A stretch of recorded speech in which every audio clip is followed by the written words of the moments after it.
देखिए क्राइसिस ये है कि इस नैब ऑर्डिनेंस जो है इसमें दो राय नहीं है कि ये जब 1999 में इंट्रोड्यूस कराया गया था तो उस वक्त नवाज शरीफ साहब की गवर्नमेंट थी, लेकिन असल में इसको चार चांद लगाए थे मुशर्रफ साहब ने 2001 या 2002 में इसको पूरा ओवरऑल करके, और उसके अंदर वो जो सारे अभी महमद भी फरमा रही थी कि ड्रैकोनियल जो क्लॉजेज है वो इंट्रोड्यूस कराई गई थी, जो किसी भी दुनिया के अंदर उनको कहीं पे भी लोकस स्टैंडर्ड नहीं है कानून की नजरों में। कानून की नजर में अभी भी पिछले दिनों सुप्रीम कोर्ट के जज ने कहा था, और कि ये जज बार बार कहते हैं कि जो मुल्जिम होता है, जिस पर इल्जाम लगा होता है, वो कानून का, अदालतों का लाडला बच्चा होता है।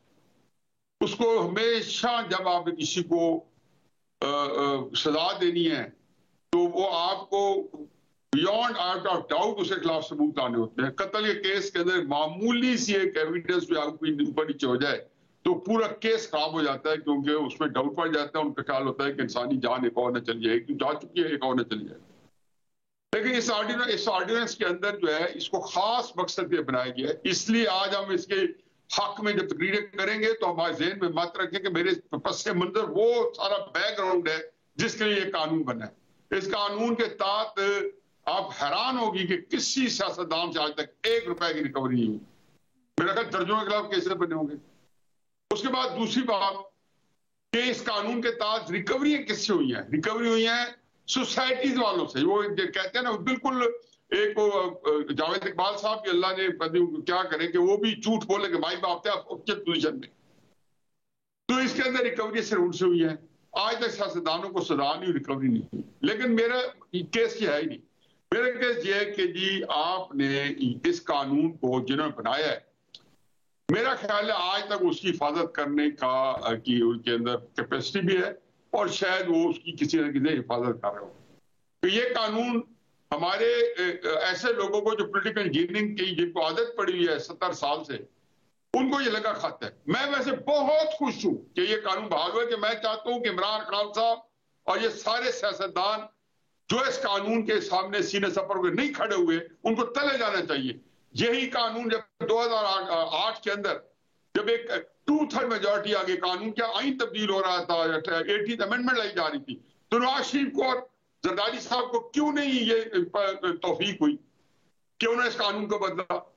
इसलिए कि नवाज शरीफ साहब ने कभी ये समझा ही नहीं था।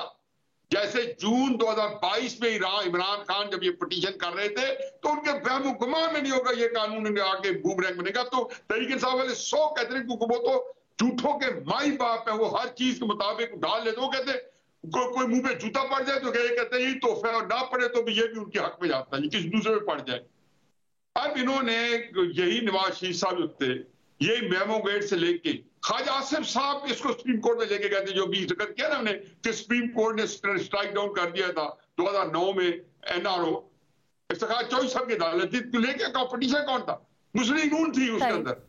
ये हमारी आयरनी है, जैसे आज इमरान खान पिटीशन है, क्योंकि किसी के वहम गुमान में ये नहीं होता। हाँ, एक दफा मैंने सीरियसली सोचा, लेकिन तब नहीं कर सकते। सार साहब के वक्त में सीरियस मौजूदा जो हालात है उनमें इसकी क्या रेलेवेंस है? आगे आप इसकी वजह से क्या होता हुआ देख रहे हैं, इसके इसरात कैसे देख रहे हैं?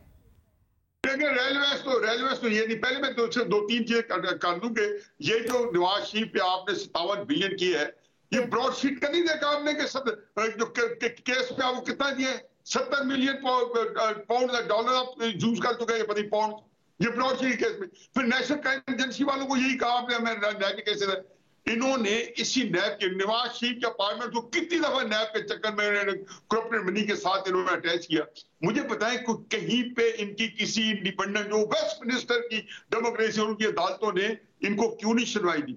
मौजूदा जो हालात है उसके अंदर इसका क्या असर हो सकता है? किस तरह से आप इसको टर्न आउट करता हुआ देख रहे हैं? वजह क्या है इसकी? मेरा ख्याल है काजी साहब स्ट्राइक डाउन कर देंगे। अच्छा, मंडे को एक ही केस सुन रहे हैं, एक ही केस सुन रहे हैं। ये मैं आपको न्यूज दे दूं कि वो प्रैक्टिस ऑफ प्रोसीजर बिल का केस सुनेंगे, क्योंकि वो इसमें कह चुके हैं कि ये कानूनी पुलिस में फैसला पहले होना चाहिए, फिर कोई केसेस बनने चाहिए। तो ये आते ही जब सितवार को परसों हल्फ उठाएंगे काजी साहब, तो उन्होंने एक प्रैक्टिस ऑफ प्रोसीजर बिल का एक बेंच बनाना है, वो जो स्ट्राइक डाउन करेगा। फिर उसके बाद आ रहे हैं बेंचेस बन जाएंगे, इसकी रिव्यू पिटीशन आ जाएगी, रिव्यू पिटीशन के अंदर इसे स्ट्राइक डाउन हो जाना है। उससे पहले भी इनको पैगाम भिजवाया गया नवाज शरीफ साहब को, उन्हें कहा जी आप करें मैं स्ट्राइक डाउन कर दूंगा। ये बात भी जज साहब ने बगैर के सुने कहा था शायद खाका नवाजी साहब को, कई इंटरव्यू में कह चुके। तो क्या आपकी जुडिशरी और क्या यहाँ पे असूली और करप्ट सारी कौम करप्ट है यहाँ पे। अच्छा, वैसे बड़ा दिलचस्प कमेंट है क्योंकि कुछ दिनों पहले हमारे साथ एजाज सैयद मौजूद थे।